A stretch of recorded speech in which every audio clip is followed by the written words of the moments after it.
بسم اللہ الرحمن الرحیم۔ شروع اس رب کائنات کی ذات سے جو تمام جہانوں کا پالنے والا اور عظیم الشان ہے۔ جبرائیل علیہ السلام کی خواہش۔ حضرت صلی اللہ تعالی علیہ وآلہ وسلم نے جبرائیل علیہ السلام سے پوچھا، حل من حاجت ربک، کیا تیرے دل میں کوئی حاجت اور آرزو ہے جسے میں آپ صلی اللہ علیہ وآلہ وسلم کے رب تک پہنچا دوں؟ جبرائیل علیہ السلام نے عرض کیا کہ میرے دل میں فقط ایک آرزو ہے جو آپ صلی اللہ علیہ وآلہ وسلم میرے رب تک پہنچا دیجئے۔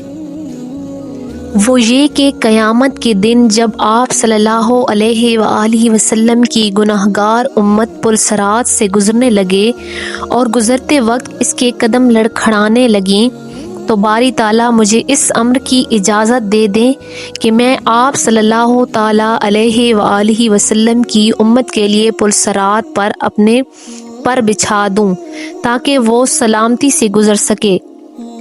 حضور صلی اللہ علیہ وآلہ وسلم نے فرمایا کہ میں آپ کی یہ خواہش آپ کے رب تک پہنچا دوں گا اور وہ اسے ضرور پوری فرمائے گا۔ جزاک اللہ خیرا کثیرا۔